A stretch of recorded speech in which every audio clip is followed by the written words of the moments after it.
Hey there, everyone. This is Samuel Johnson, and welcome back to the Phantom Perspectives. And today we're going to be discussing episode 25 of Danny Phantom, Rainstorm Part 2. Now, before we get into this, we should recap the last episode. In the last part, in Rainstorm Part 1, what is going on is that Vlad, in an attempt to gain ultimate power, has, had stolen an ancient relic from the Ghost Zone called the Skeleton Key, which was supposed to be able to grant whoever used it the ability to open any lock or open doors to anything in any dimension. As such, he used the skeleton key to go to the castle of the Fright Knight and found a coffin for someone called Pariah Dark. Rather than opening the coffin, he tried stealing a ring, which we learned in this episode is called the Ring of Rage. However, when he tried to use said ring, it didn't do anything, so he realized that he needed something called the Flaming Crown. And so he unlocked the coffin, and so he unlocked Pariah's coffin, only for Pariah Dark to wake up and want the ring back. While Vlad was able to try and outrun him as much as he could, Pariah's power was too much, and he got flung right into Fenton Works. In the meantime, which in turn caused Pariah to go into the human world to try and get his ring back. In the meantime, all the ghosts from the Ghost Zone, in an attempt to escape from his wrath, ran away into Amity Park and ran off into Amity Park to try and escape him, each finding their own haunt. But in the meantime, the Fright Knight has led an entire charge into Amity Park to try and find the ring. To try and cover his ass, Vlad gave the ring to Valerie, saying that it would after he told her that he was the one that supplied her with her gear, and that the ring that he wore was supposed to be a symbol of the greatest ghost hunter, and that he was entrusting it to her because he thought she was the best. Which, of course, is a flat-out lie, which he's just trying... It's clear that he's just trying to use it... He's trying to use her as cover. But in the meantime, the Fright Knight leads his charge on Amity Park with an entire army of all these ghostly skeletal warriors, and while Danny, Vlad, and Valor are able to put aside the differences enough to actually put up a fight against him, the last episode ended with him plunging his sword into the ground and covering all of Amity Park in a dome, claiming it as property of Pariah Dark. As such, this episode picks up immediately after with Danny and Valerie trying to find a way to break through the dome, but unfortunately, it's kind of similar to a ghost portal. Nothing can get in or out. As such, all of Amity Park is now cut off from the outside world, and so Valerie, in an attempt to fight off the Fright Knight, Valerie does try to fight off the Fright Knight, but she gets knocked aside and knocked out, and he tells them and he says it poetically. I'm not gonna say it back verbatim, but he does tell them that he wants the ring back, and if you pull this sword, it'll light a signal. As such, he disappears by turning into a group of bats, and rather than going after him, Danny and Vlad go back into their human forms because Danny's parents show up and say that they need to get all the kids into the Fenton Humvee or whatever so they're all safe. In the meantime, Danny goes back to his house where Sam and Tucker are, with Valerie coming after, and we see that now Vlad and Vlad and Maddie are now working back on the Fenton ectosuit, trying their best trying to get up as fast as they can, because with everything as they are, they'll probably need it. And the last time they used it, they were able to at least fend off the Fright Knight, but unfortunately, it's still not done yet. The neural interface still needs some work. And on top of that, Jack, it keeps volunteering, that says that he's going to go, but he's still weak from when he just used the pants. So, of course, no one's very willing to so of course, no one wants him to go. But Maddie is telling him, you can't go. In the meantime, Valerie goes to see Sam and Tucker, and pretty much, yeah, they're still hostile to her because of their past history, but Danny's still starting to warm up to Valerie more and more, but Sam keeps trying to tell them that it's not. But Sam, getting fed up, pulls him and Tucker into a closet and tries telling him that seeing her is a bad idea, that the instant he turns into Danny Phantom, she'll try to kill him. Danny keeps trying to brush it off, but then they say, how do you know that she won't? How do you know that ring she's wearing isn't some, ecto ghost blaster or whatever? Which Danny responds, what ring? And so he manages to look outside, and so he peeks out of the closet and sees the ring of rage on her finger. And then remembering what the Fright Knight said about searching for the ring, he realizes that whatever's going on, it has to do with that ring, and odds are Vlad might have and knowing Vlad, he probably gave it to her. Which is kind of a leap in logic, but not a big leap in logic considering Vlad, so I'll let it slide. But in the meantime, he wants to know exactly what the heck is going on and who and why and what it all has to do with the ring. And he thinks the best people that would know about this are the ghosts from the Ghost Zone. So he tracks down Skulker in the hunting shop, but Skulker expected him and managed to distract him via a cardboard cutout. Don't know how. And after a brief tussle, Skulker's is about to beat Danny, but suddenly all the other ghosts show up, like Ember, Cindy Poindexter, the dragon, yada yada yada. They tell him don't hurt him. He might be able to help us. So Skulker just does stop fighting Danny, and then just kind of amusingly, Danny still punches him. In the meantime, as such, they all sit down around one of those light up campfires. That's actually made of luminescent lights and whatever. And they begin explaining the backstory of Pariah Dark. Long ago, before any of them existed, Pariah Dark once ruled the Ghost Zone with an iron fist. He had complete control over it, and the pinnacle of his power were in the form of two objects: the Crown of Fire and the Ring of Rage. That when whoever wore them would essentially gain ultimate power and control, and whoever wore them would pretty much gain ultimate power. And for a long time, Pariah Dark utilized both artifacts for said power. However, at one point, six ancient ghosts, in a last-ditch attempt to free the Ghost Zone, actually fought against Pariah Dark and managed to separate him from both objects. Though when Pariah woke up, he was still wearing the Crown of Fire, so maybe they gave it back to him. I don't know. But bottom line, the only way they could stop Pariah was to knock him out and put him inside the coffin, which is supposed to be a coffin of eternal sleep or whatever. Pretty much as long as he's inside, he's sleeping and he's immobile and he can't do anything. And to make sure he didn't get out, they used a skeleton key to lock him in. So bottom line, he's just stuck in there. And to further ensure that no one came back, they blasted the structure that his castle was on, leading to the floating fortress that is the Fright Knight's castle. And the flashback also confirms that the Fright Knight was his knight, so it kind of makes sense why they would probably seal him away too. Bottom line, as such, Danny realizes that if Pariah gets the ring that's on Valerie's finger, then they're all pretty much screwed. And so he thinks that he tries talking all of the assorted ghosts that they'd be willing to help him fight off Pariah, even giving a speech about how they'll be facing certain odds of no certainty of coming back, and we may end up losing our lives, blah, blah, blah. And expectedly, they all just laugh at him and leave. As such, Danny decides that if he can't do that... Sorry. I think I'm something in my throat. So Danny decides that that they're not going to help him, he's just going to try going about it another way. As such, he confronts Vlad about what he knows, and Vlad just cheekily rubs it in about what he's doing and intentionally provokes him. As such, Danny knocks him and Vlad outside of a ghost portal, because they're by the Fenton Works, and Fenton Works is being covered by a ghost portal, which makes sense. They have to be careful. They should probably be careful if they're covered if their entire time spent with ghosts, then they probably should keep themselves safe. They knock him out of the ghost portal, and they both end up fighting. And they both get knocked, and they both end up near the Fright Knight's sword. And Danny thinks that if he just pulls the sword, they can probably end all this. But Vlad tells him, "No, wait, don't. The sword's a signal." And Danny said, "Well, signal for what?"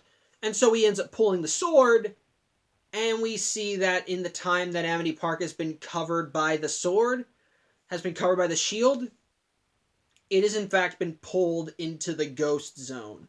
The entire city is now another structure in the Ghost Zone. And then the instant the portal goes down, Pariah Dark and the Fright Knight appear, and Pariah reveals that it was a signal of surrender.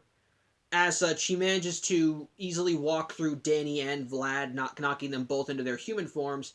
But in the meantime, Valerie realizes that something's going on, and so she goes out in her outfit, even though she's injured, and tries fighting off Pariah and the Fright Knight to defend Danny and Vlad, because she didn't see them transform, of course. but unfortunately, a piece of her tech malfunctions, a wrist-mounted rocket, so she ends up ripping it off to try and save herself. But unfortunately, it was the hand the ring was on, so they see she has the ring. So they fight her and manage to get the ring off, and so they demand the ring back. So to try and get them away, she places the ring on a rocket and blasts it off into the sky, where Pariah goes after it.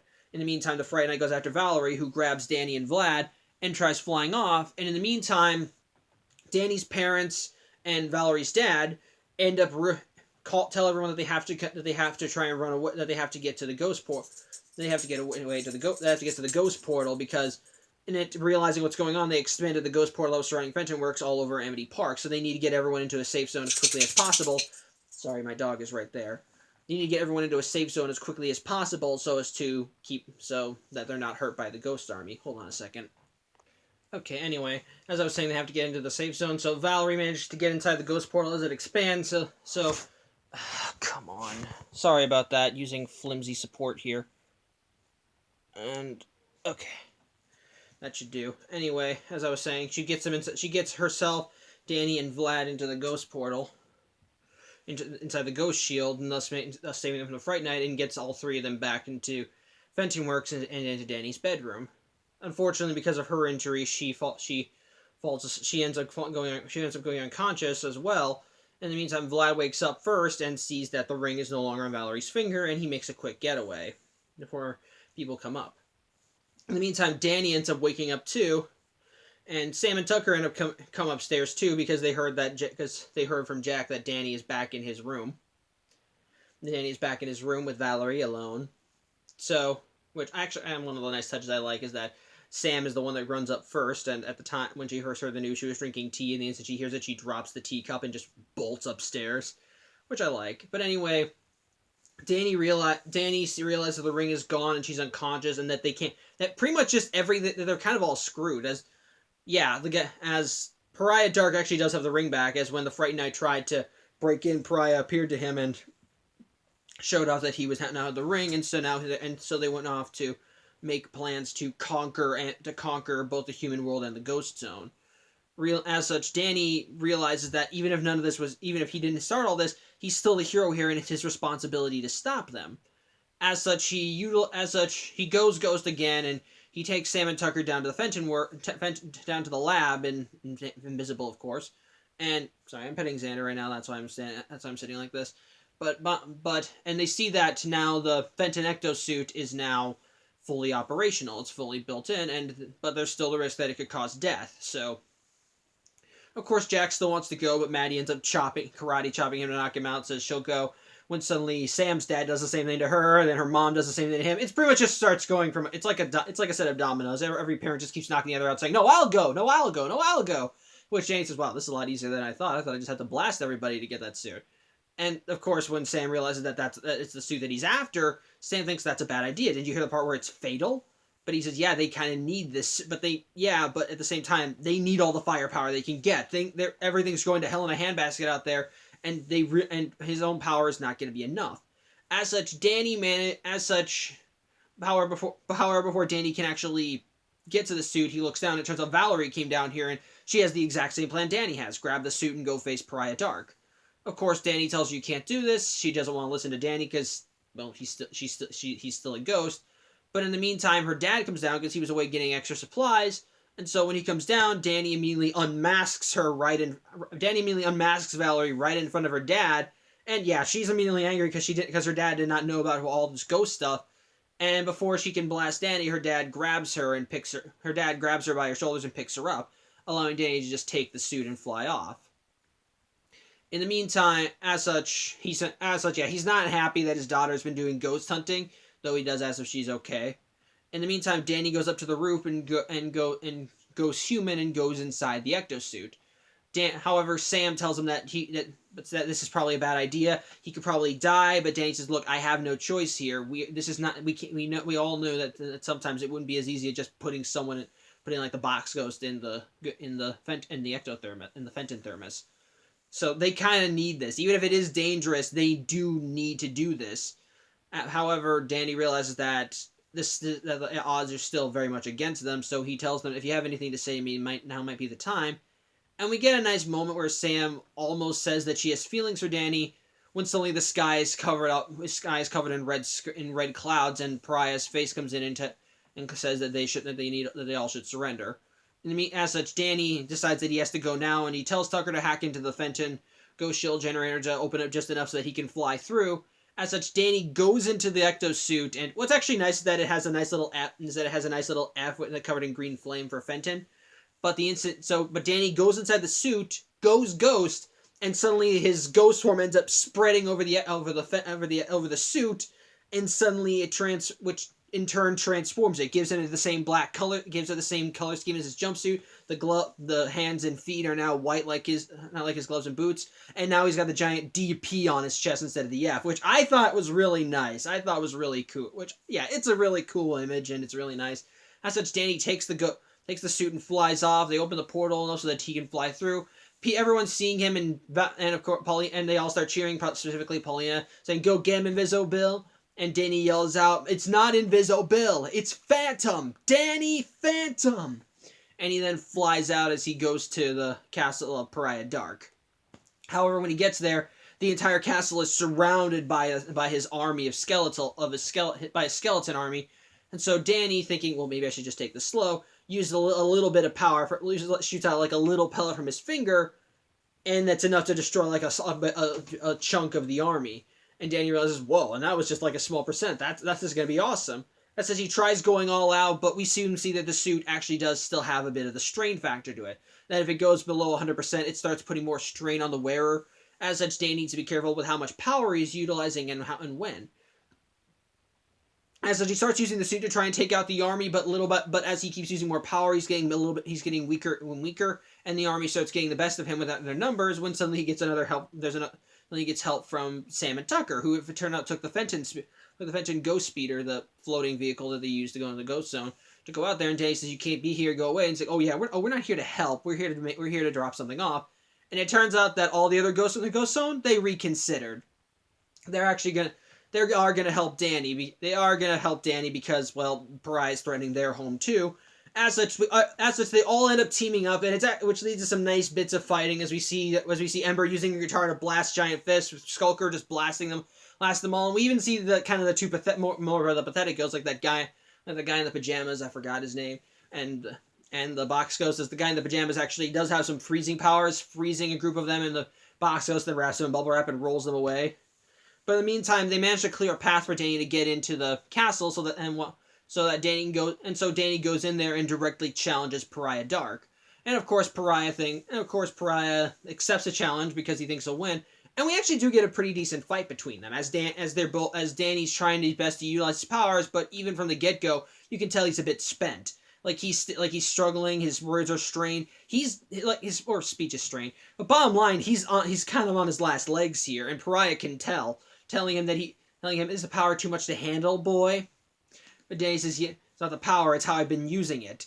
And so, something I kind of like, though, in this episode is that they show that the suit is actually kind of feeding into his ghost powers, allowing him to do some more impressive stuff, including create more better shields, better blasts, and he even manages to use the excess power from the suit to actually duplicate himself, like what which is actually really nice, as he starts ganging up on Pariah, fighting him off. Pariah tells him that you can't hope to beat me like this.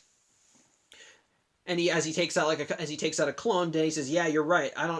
You're right, but I don't need to win. I just need to make sure you lose." And so he blasts a hole in the throne room they are, and opens it up right to the sleep coffin, which I'm surprised he still has that in there, because you think he just immediately get rid of it if that's the only thing that can stop him. But bottom line, Danny keeps fighting Pariah, and back in Amity Park, as they keep fighting, you can actually see the sky is shifting between the ghost zone and the sky from the human world. And so as Danny keeps fighting him, another clone goes down, and one clone manages to open up the coffin, and Danny manages to throw Pariah inside, and the other Danny managed to throw Pariah inside. As such, they slam it shut. The remaining clones merge back together. Danny tries to keep it closed, but Pariah is clearly struggling. He wants to get out. And on top of that, the suit's almost down to 0%. Danny is just losing. Danny realizes that it just looks like he's about to lose, when suddenly Vlad shows up and locks the coffin, trapping him inside. As such, Amity Park then disappears, and when Danny looks around, he sees all of his ghost enemies along with Vlad and the Fright Knight. As such, Danny's realizing, it's like, what? How did you get here? And it turns out this is also part of Vlad's plan. Trick them into having Danny and Valerie tricking Danny and Valerie into dethroning the king. Or maybe that was just him gloating. I have my money on him gloating because that seems too perfect. But bottom line, the strain of it all finally gets to Danny as he passes out. But when he wakes up, he's back in his bedroom. All of his friends and family are there, seeing he's safe, and Vlad. And it turns out that Vlad's cover story was that when Amity Park returned to the human world, he said he found Danny just outside the dome and then brought him back here. Of course, as such, this simple act allows amends Maddie's view of Vlad from the last time they saw him. Though I think that she would still be a little more cautious, considering that the last time they talked, the time before he said that he wanted Maddie and Danny to come live with him. So she could probably guess that he sees Danny as some kind of surrogate son. Maybe that helped him. But bottom line, it's okay. She thinks it's okay with him, and Jack says that Vlad is welcome there anytime. However, even after all this, Danny is still suspect. Because he did remember seeing the Fright Knight standing by Vlad, so what did Vlad do to get the Fright Knight on his side? On top of that, he's wondering where the mentioned ghost suit is, though I'm guessing Vlad stole it, and I think a later episode confirms that, because if Vlad found Danny, and he even made it clear in the last part that he wanted to steal the suit, that's probably what he did. So, of course, Danny's still cautious, but in the meantime, Amity Park is now managing to rebuild after Pariah Dark's attack. And what's actually nice too is that Danny's public image has become improved because of this, because he's the one that charged in and fought against Pariah Dark. He's the one that helped free the city, and so Danny has gone from public enemy number 1 to to Amity Park's hero. Which, yeah, I'm glad for it finally, because again, I know there are those typical stories where they say that the police are against the superhero even because they think he's a villain or because he's a vigilante. But I like it when when people recognize the hero for everything he's done right. I like that sort of thing. I just do. Of course, he still has his naysayers. Danny's parents still don't like him, and of course, Valerie still hates him. Only now her dad knows about her ghost thing, so she has to keep it even more on the down low than before. And in the meantime, Danny, after everything is over, recollects on how he used his powers to prank Dash, which I think I talked about last week. And so he apologizes to Dash, saying that he's the one that did all the pranks and he shouldn't have done them.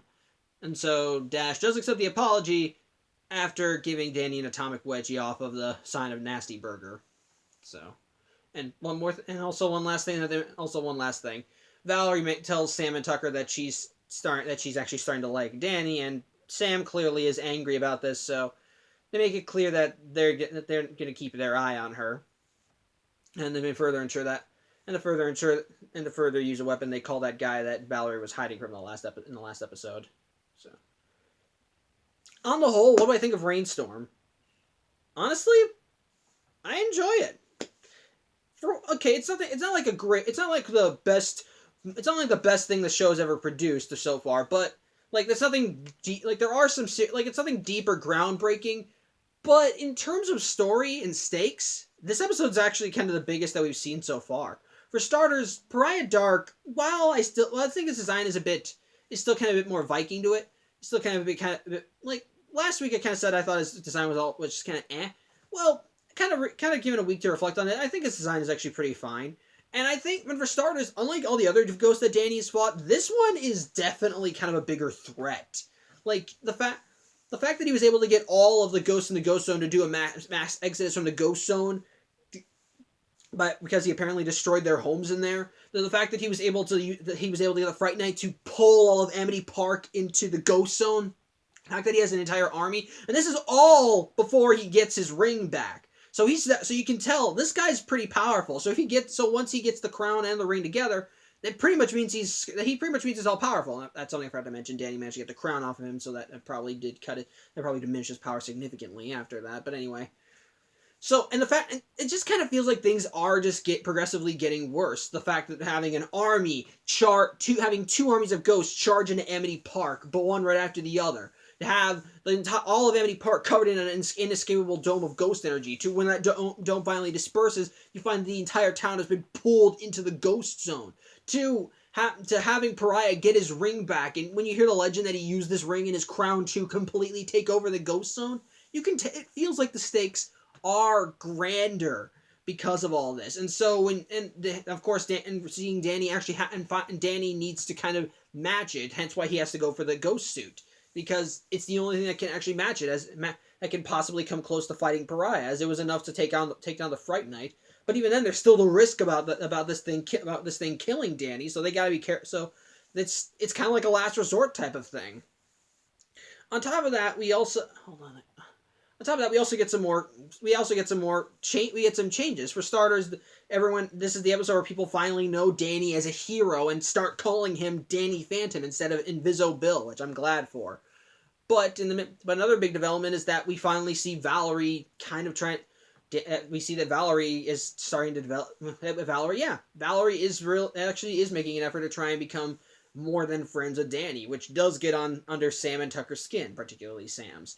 Which I think is another nice development, and we do get some nice serious moments, some quiet moments here and there, like when Danny feels like when Danny realizes just how bad things are, that he needs to find a way to stop it, or else they're all doomed. To Sam having feelings for Danny, and we just kind of see more, we even get some more groundwork for other episodes. Like again, the ending of the episode had the Fright Knight siding with everyone else, and the actual suit going missing. So of course something's going to happen sooner or later. So that it did, and so yeah, it just keeps laying the ground. It just lays more groundwork for other stories, but still kind of has a big imposing one. And again, Pariah Dark as a villain is intimidating. He doesn't exactly show. In fact, unlike other ghosts who are kind of affably evil, like they're evil, but there is a personality there that they kind of can joke around. They can kind of joke around. They can be a little They can actually hold conversations with Danny. Like, for example, going back to the last time we saw Spectra, she actually did have some small conversation with Danny, even though they were enemies, and she made it perfectly clear she wanted him dead. And even to the point where Danny had to side with all of his former enemies just to fight Pariah, to the point where they had to tell him everything, which I thought was nice too. We saw all these ghosts that we've seen throughout the season: Sidney Poindexter, the Dragon, Skulker, Ember, to even the joke character like the Box Ghost, and that one guy in the pajamas who I have no idea who he's called. I don't remember his name. All these characters together having to fight side by side with Danny to fight off this greater threat is actually really nice, and I like that. I'm trying to think. It's still I feel like I'm just gushing right now, but it just feels like everything. It does feel grander, and it does have a few small moments here and there, and it does have some laughs. However, I think that's one of my problems with the episode too. While I think the stakes are grander, and we do get some more development in other areas, and we do have a moral, I feel like in some cases, because of how deep everything looks, I feel like the jokes are a bit out of place in this episode. And I know that's kind of weird considering the nature of this show is kind of superhero comedy. It's just that when you have this big serious plot, this big grand threat, this all-powerful ghost who wants to conquer two worlds, you have Danny within this suit that could possibly kill him, uniting with his enemies to face this greater threat. And then you got jokes about how Jack says that none of this is his fault, or the parents karate chopping each other to try and get to the suit, which was weird, to the point to having Valerie's dad say you're in big trouble when he learns about her secret, or having Danny's mom say that Jazz is single on live TV. It doesn't fit. I'm sorry, and the sad thing is, I like the humor in Danny Phantom. It's one of its endearing qualities. It's just that in this episode, it doesn't, fit the tone, so to speak. It just kind of feels a little intrusive. Like, it doesn't feel too intrusive that it distracts from the plot, but when they try to put in these jokes, it just doesn't work, if you ask me. it just really does not work, especially when you have Pariah, who I feel like really is a league above everyone else, which is really a league above everyone else so far. You got, because the last few enemies we had have challenged Danny different ways, but then you got Vlad, who's supposed to be Danny's superior, considering that he's half Ghost too and has had 20 years of experience with his powers. Then you go up from that to the Fright Knight, who's possibly even more powerful, and then you get to Pariah Dark, who's supposed to be the king of all ghosts. It's really feel like it does actually feel like that there are grander stakes here. That everything is great, like everything is just kind of like this is a very big battle, and it's not just your standard one. It's just that when you have that and you got the humor and you have the jokes, I feel like the jokes kind of distract a bit from what's going on. And but then again, that's just my opinion. If you like the jokes, fine. But I personally kind of found them a little bit distracting. They weren't bad, just distracting from what was really going on. Because everything else about this episode, I think, works. I think the grander stakes are nice. I like the setup for other stuff. I like seeing Danny and Valerie kind of take another step forward. I like seeing a bit of the changes, like seeing Danny finally become a hero to the people, and even now actually having his superhero name out there. I like that Valerie's dad now knows about her ghost hunting, which actually adds to her character. I think it's all really nice. I think this is a big problem. I think this is a bigger flaw of it is just the jokes, which I find to be a bit distracting. And that's it. And even then, I think the moral feels just a little bit tacked on, just a little bit, because I thought we covered the same moral in the Sidney Poindexter's episode about not abusing your powers, which I don't know. So I don't know about that, but on the whole, I do think the episode is worth a watch. It definitely does feel like it. It definitely does feel like it was worthy of being an hour-long special. Like, it's got bigger stakes, grander villains. I like some of the visuals. I like the characters. I love seeing these things progress. I think the villain was really nice. So it just, yeah. I think the biggest problems with it are the humor, which I felt to be distracting, and the overall moral, which I felt has been done before. So it just feels like we're retreading stuff there. But yeah. On the whole, I think Rainstorm is a very good special. I think Rainstorm is a very good special, and I think it really does. I feel like it is definitely worth watching if you're a fan. And I think it's definitely worth watching after all this. So, yeah, I think that's really all I have to say. So, yeah, thanks for watching. I'm Samuel Johnson, and I'll see you next week. Take care.